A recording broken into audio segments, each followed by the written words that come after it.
First Alert Weather with Madeline Parker is sponsored by St. Francis Healthcare System.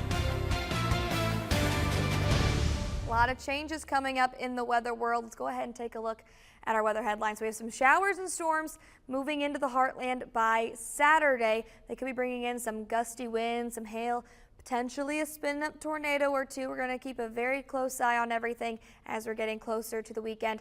Following those storms, we could actually see some gusty winds that'll be bringing in a little bit of a chill, and we could also be seeing more of those wind damage as those winds move through on Sunday.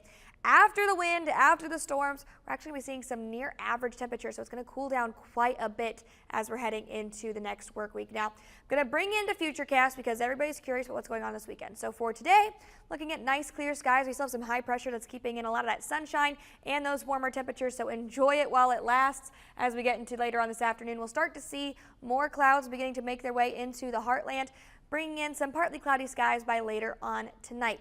Clouds are actually going to keep our temperatures a little bit warmer by tomorrow morning, and we'll be seeing some partly cloudy skies to start off your Friday. If you have any Heartland Football Friday plans, things are looking pretty nice. We're going to kind of zoom right through Friday so we can get right into Saturday. So pretty cloudy, pretty dry, pretty warm for your Friday. But let's go ahead and get into Saturday.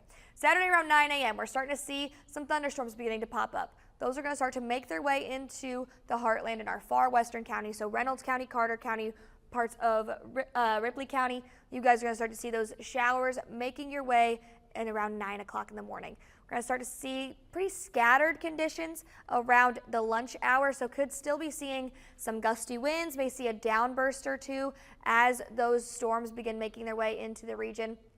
They're kind of starting to eat up some of that energy.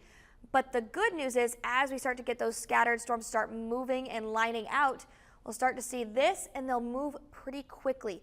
So if you have any plans on Saturday, 3 o'clock in the afternoon, as of now, looks like it's going to be pretty stormy. We're going to see that continue to move pretty quickly, though. Around 7:30, almost all those storms are out of the area. So that's our latest run. That is probably going to change as we get closer, but that's just what we're looking at as of right now. If you have any plans for the SEMO homecoming, it's looking pretty good for parade and tailgating. Not great, but looks better. But as we start to get into the afternoon, going into the game and the ride home, the conditions are going to begin to deteriorate. So just want to make sure you're all staying weather aware. For this evening, we're looking at pretty clear skies before we start seeing more clouds later on tonight. By tomorrow, we're going to be seeing our lows in those upper 50s to mid 50s for the most part, with those partly cloudy skies. And let's go ahead and take a look at the 7-day forecast. Storms on Saturday, but after that, we're going to start to see things cooling down. We're looking at upper 60s and low 70s going into next week, with a chance of rain potentially going into Monday night into Tuesday.